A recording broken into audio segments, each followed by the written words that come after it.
Hello and welcome to or welcome back to my YouTube channel.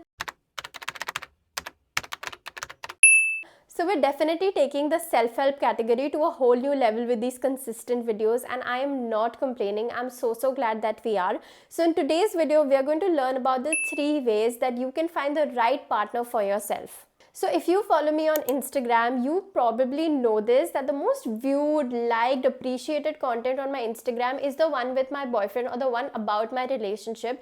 And oftentimes people comment things like, oh, you're so lucky, which god did you pray to, which mandir did you go to? And while I'm so glad that I think I am lucky and very grateful that I am one of the few who found true love in a lifetime and all of that, I don't think it was truly just about luck.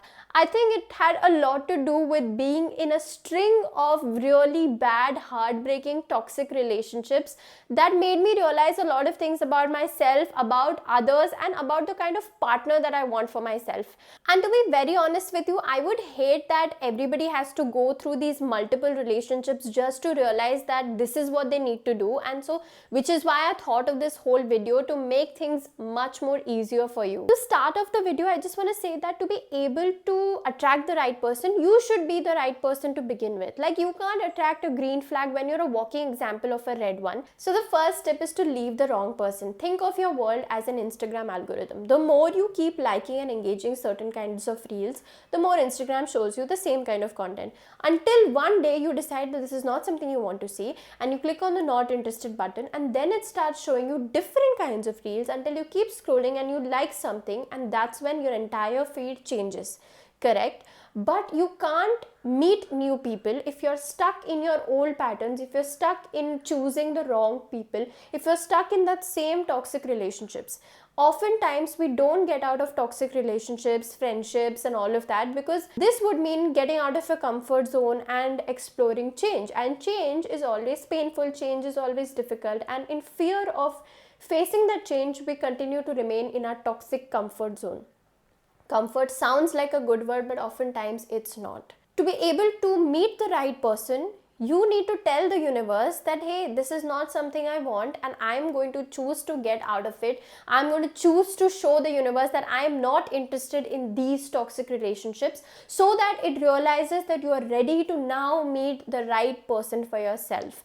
The right person is out there. If you are somebody who doesn't know what I'm talking about because you're not technically with someone, it could also mean that you're attracting the same kind of people over and over again. So try to recognize patterns. What is it that gets me to get attached to a particular person? What is it that gets me attracted to a particular kind of person? If it is a particular trait, try to change things up. And the second tip is to love yourself first before you can love others. So I remember in college, I used to be extremely insecure about my skin. I had said this in my previous video as well. And I remember these two very contrasting situations that happened with me during the time. So one, my internal conversation only at the time had become along the lines of, you're so ugly, you're never going to find anyone with this kind of skin and all of that. Now I naturally attracted a person who was also battling his own insecurity and wasn't ready to be in a healthy relationship just yet. But obviously at the time, this was my internal world, so that's how it manifested itself in the real world.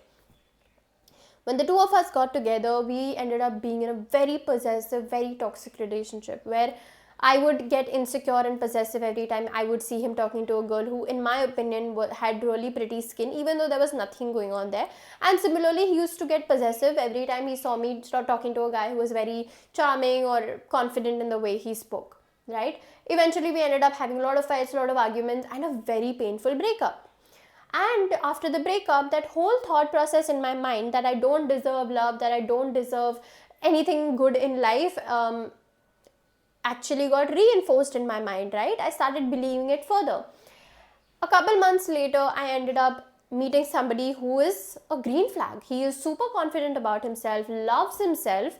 I continued to be a possessive girlfriend, and eventually he couldn't take it because a green flag will never be able to be with a red flag, and I was a red flag at the time. So I ended up again in a very painful breakup. Point being that if at the time I would have loved myself enough to be compassionate towards myself and towards how I was feeling at the time, my internal conversation would have been along the lines of, hey, you're a teenager with raging hormones, this is completely normal, having acne is nothing wrong, you can fix it with just waiting it out, following a right food schedule, following a right sleep schedule, seeing a dermat, and in a couple of years it's going to be okay. But your worth is not attached to this acne or the way you feel. Your worth is the fact that you deserve all the love. I wouldn't have been attracted to somebody who wasn't right for me, and second, I would have been a better partner to the one who was. And this brings me to our third point, which is self-acceptance, to be able to accept others.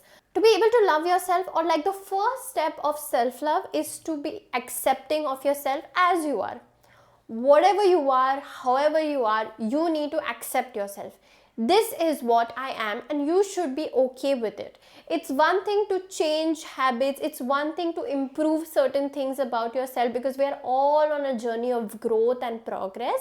It's a whole different thing to be completely in denial about who you are, or completely hate yourself for who you are. You are your own best friend. You need to accept yourself first. If you don't accept yourself for who you are and you're going to continue being in denial, how is anybody else going to accept you?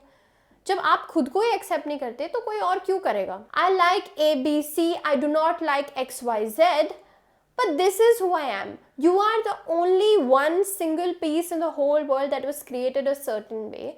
And so you have to accept yourself. A healthy relationship with a partner is where you love yourself first, so you can give them the unconditional love that they deserve, and vice versa. It can't be where you hate yourself and expect your partner to love you so that you fill that void. And if you don't love yourself, you are never going to be able to love others. So tying back all the three things that we talked about today, by leaving the wrong person, you are able to explore the right people in your life. And so by leaving the wrong person, you tell the universe that, hey, I'm ready to find the right people. And I'm not saying leave your wrong person and date the first person that you meet after that. No. But at least it gives you the opportunity to explore the different people in your life and see who you connect with the most. When you are loving yourself entirely, you allow others to also love you. You learn how to love others because you're already doing that for yourself.